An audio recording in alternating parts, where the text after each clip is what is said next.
我那时候也是要找葫芦汁，可是很多中药店呢是那种粉状的，小孩子比较会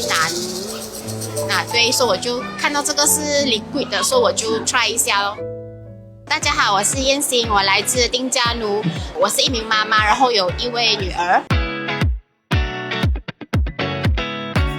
一直听到她好像一直咳嗽，然后一直流鼻水，就是一直这样子看医生吃药，看医生吃药对。就有人推广关于这个，然后就讲可以改善好像敏感还有咳嗽的，所以我就 try 一下哦。很多中药店呢是那种粉状的，所以小孩子比较会拿对，所以我就看到这个是 liquid 的，所以我就 try 一下咯。它也不是立刻见效，因为它不是好像药嘛，所以3个月后你会觉得它好像没有那个症状了，早上会起来流鼻水啊这样子，然后咳嗽也 OK 了，它会比较快好。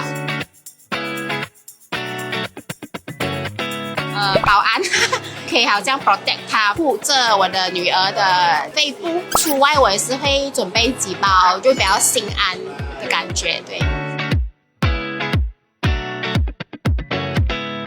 我觉得小孩子生病是必经之路啦，就因为他们在 build up 他们的 immunity， 所以我觉得 as a 妈妈，我们不要太紧张，我们要先确认他们为什么会生病，就是你 build up 了这个 immunity， 他生病的时候你就不会这样焦虑咯。我期待我家里人大家都健健康康的，我们一家人可以开开心心的一起 maybe 到北海道一起滑雪。首先我谢谢我可以遇到 Tigross 这个产品，可以让我们一家人都健健康康，然后我希望大家可以更认识 Tigross， 然后更多人可以饮用这个产品。